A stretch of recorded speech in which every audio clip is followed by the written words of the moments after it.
Shalom Bapak Ibu, Saudara terkasih. Kebenaran kita hari ini 27 September 2022 berjudul Iblis dalam Pikiran. Ada satu pengertian yang salah dan harus diluruskan. Banyak orang berpikir bahwa yang namanya kerasukan setan itu kalau manifestasinya selalu ekstrim, seperti mendelik, berteriak-teriak, lalu menjadi abnormal. Misalnya, bertelanjang diri, sehingga jadi seperti orang dengan gangguan jiwa. Tetapi di Injil Matius 16, ketika Simon Petrus menyatakan sesuatu yang bukan dari Allah, Tuhan mengatakan, "Enyahlah iblis, engkau suatu batu sandungan bagiku, sebab engkau bukan memikirkan apa yang dipikirkan Allah, tetapi yang dipikirkan manusia." Dalam Matius 16 ayat 23. Tuhan sebenarnya tidak peduli apa yang dipikirkan oleh iblis, tetapi menjadi sebuah masalah yang sangat penting jika apa yang dipikirkan iblis juga merupakan sesuatu yang kita pikirkan. Ketika Tuhan berkata, "Enyahlah iblis," Dia menunjuk ke arah Simon Petrus. Jadi, iblisnya ada di dalam Simon Petrus.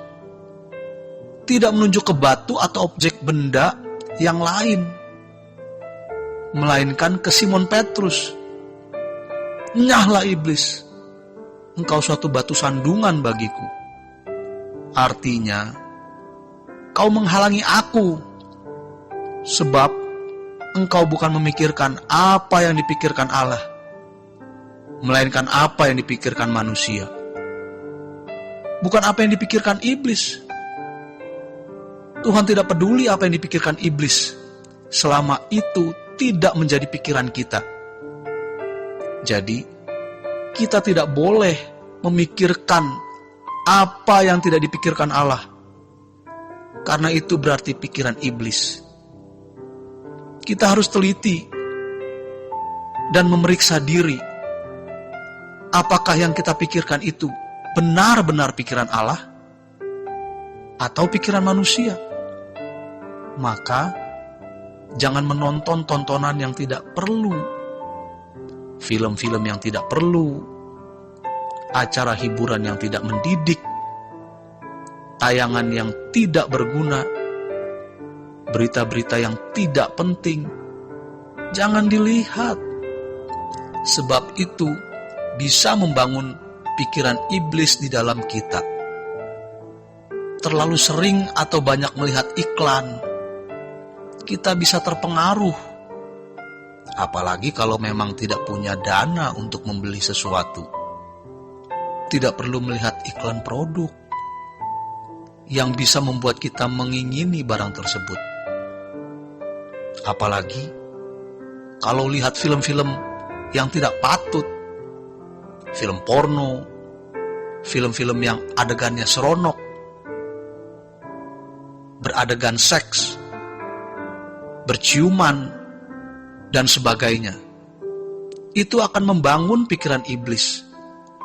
Anak muda misalnya, menyaksikan film-film yang ada adegan berciuman, berhubungan badan, itu bisa membuat pikirannya menjadi kotor dan terisi dengan imajinasi yang tidak kudus, sehingga memunculkan hasrat dan keinginan untuk berbuat apa yang dilihat. Kaum wanita biasanya melihat model-model baju. Bukan tidak boleh melihat model-model baju yang unik dan menarik, tetapi nanti akhirnya hanya meratapi diri. Kenapa aku tidak secantik dia? Kenapa bajuku tidak sebagus itu? Tuhan mau kita mendengar, melihat, menyerap apa yang baik. Makanya Tuhan berkata, pikirkan apa yang baik, yang kudus, sehingga mendatangkan pujian. Jangan memasukkan sesuatu yang dipikirkan manusia, yang berasal dari iblis.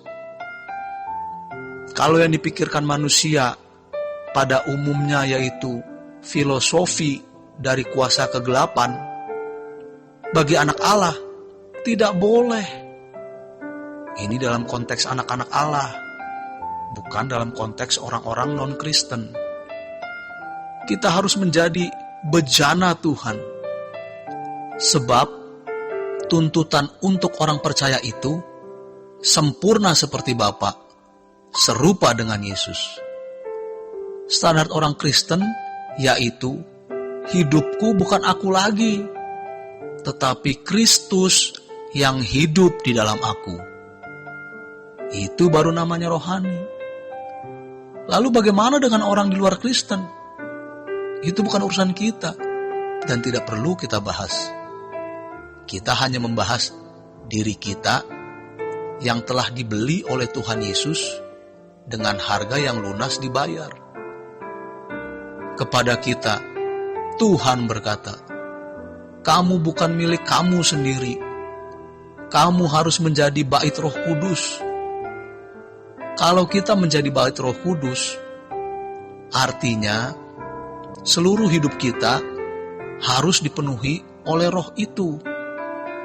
Bukan hanya tangan, kaki, mata, tetapi juga jiwa, pikiran, dan hati kita yang dipenuhi oleh Roh Kudus.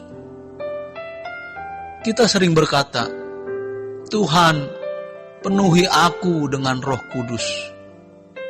Lalu kita bingung, mengapa rasanya tidak penuh-penuh?